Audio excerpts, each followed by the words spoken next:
there are a lot of really good resources about student loans on podcasts, listening to like Student Loan Planner is one podcast that has specific advice, but it can be just so in the weeds too sometimes, where you're trying to navigate that information. I've seen Facebook groups where parents have started trying to answer each other's FAFSA questions, so it's really, I think, a lot of crowdsourcing, like talking to other parents, trying to figure out where they're getting that information from.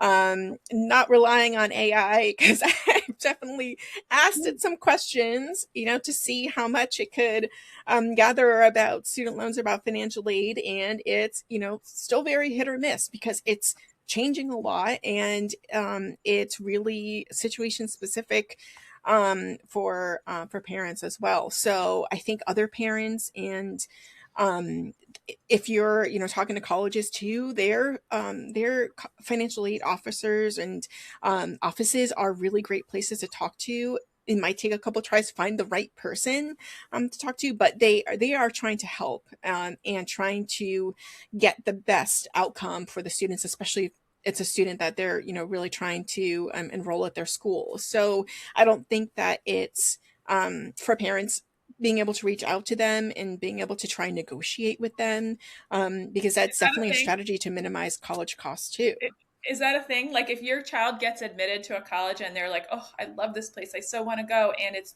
out of our reach at the moment. Is that a thing Hmm. to call the Office of Financial Aid at the school and say, "My kid loves you. How much do you love her back?" Right? Like Absolutely. give us. Yeah.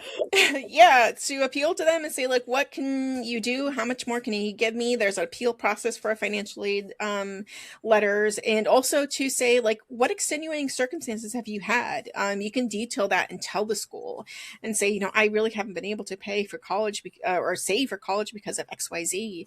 Can you take that into account? And those are things that they can absolutely do. This is such a tough, like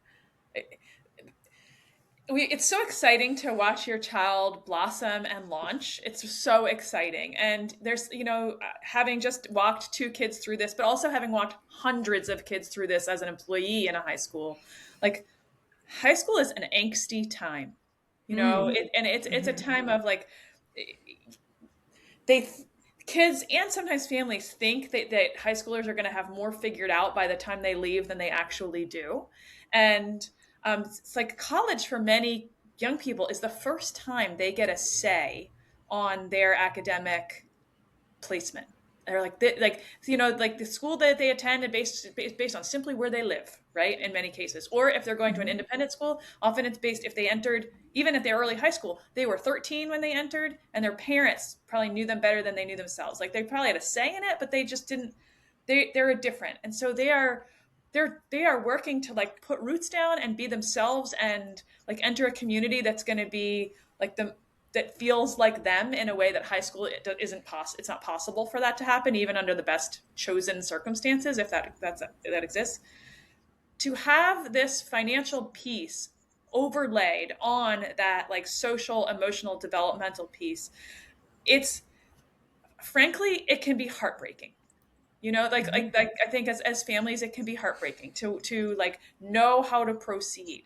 So to know that um, to hear an expert say, yeah, this is really complicated, right?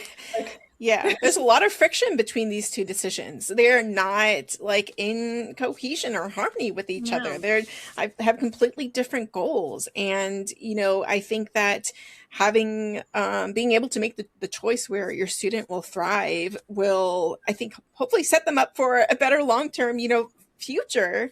But hopefully not at the cost of the parents having to then rely on the students to either make those monthly payments, or help them through retirement. And those are often the outcomes that I see when the parents are trying to shield their children from any of those types of financial decisions that either affect them, maybe affect their siblings, and then end up having to still have